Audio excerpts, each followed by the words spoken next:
আজকে আমি ছোটো ছোটো করে কেটেছি আলু। নমস্কার বন্ধুরা, কেমন আছেন আপনারা? সবাই নিশ্চয়ই ভালো আছেন, আমি কিন্তু খুব ভালো আছি। আচ্ছা, আজকে গুড মর্নিং। এখন বাজে কটা? 8:30 মনে হয়। প্রথম ভিডিও আরম্ভ করছি। দেখো, পেঁয়াজটা লাল করছি, জিরে দিয়েছি, তেজপাতা দিয়ে পেঁয়াজ ফেলে দিয়েছি। পেঁয়াজ একটু লাল লাল হয়ে আসবে। আলু দম করবো আজকে। আলুগুলো কেটে রেখেছি কুচি কুচি করে। সবাই গোল গোল করে কাটে আলু, আজকে আমি কুচি কুচি করে কেটেছি। কিন্তু বন্ধুরা তো জিজ্ঞেস করে কড়াইটা এত কালো কেন? কালো না বন্ধুরা, এটা অনেক পরিষ্কার হয়েছে, অনেক পরিষ্কার হয়েছে। আর এটা কি বলো তো, এর থেকে সব ভাজাভাজি করি তো, এই জন্য এর মধ্যে একটু কালো কালো হয়ে গেছে। যত রকমের ভাজা এর মধ্যে করি, কিন্তু ভালো একদিক থেকে, কোনো কিছু না তলা লাগবে না, বুঝলো তো। মাছ যদি ভাজি তলা লাগে না, কেন আগে থেকে তেল মানে খেয়ে আছে যে বলে মানুষরা, তেল পুরো লাগা। যতই তুমি মাছ দাও, মাছ দেখবে একটু না একটু লেগে যায়, কিন্তু লাগে না এতে।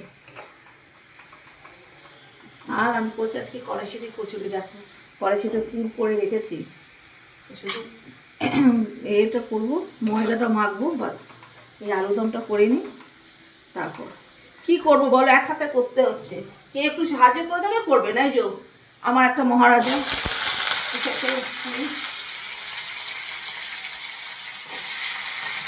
আচ্ছা বন্ধুরা, তোমরা দেখে নিও, এই যে আলুর দম করছে, দেখো কতটুকু আলুর দম খেতে আমি ভালোবাসি।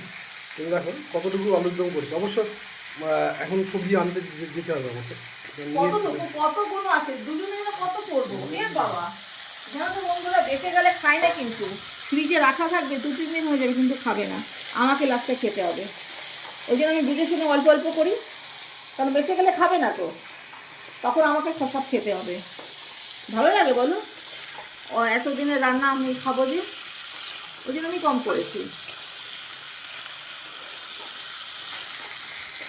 এই আলু একটু দিয়ে ভাজবো, আলুকে ভেজে মশলা করেই রেখেছি মিক্সারের। এর মধ্যে আছে টমেটো, পেঁয়াজ, তারপরে জিরে, ধনে আর গোলমরিচ, আদা, রসুন সব মিক্স করেছি। মিক্স করে এটা করছি। একটু কড়াইশুঁটি দিয়েছি, দাঁড়া, এটাই কড়াইশুঁটি দিয়ে দেবো। এই কড়াইশুঁটি দেখুন,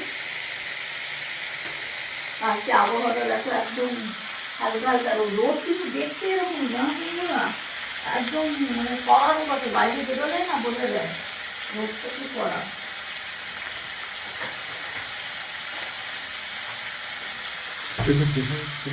হ্যাঁ, এই কড়াইশুঁটিটা দিয়ে দিলাম। কমপ্লিট করো, শেষ করো।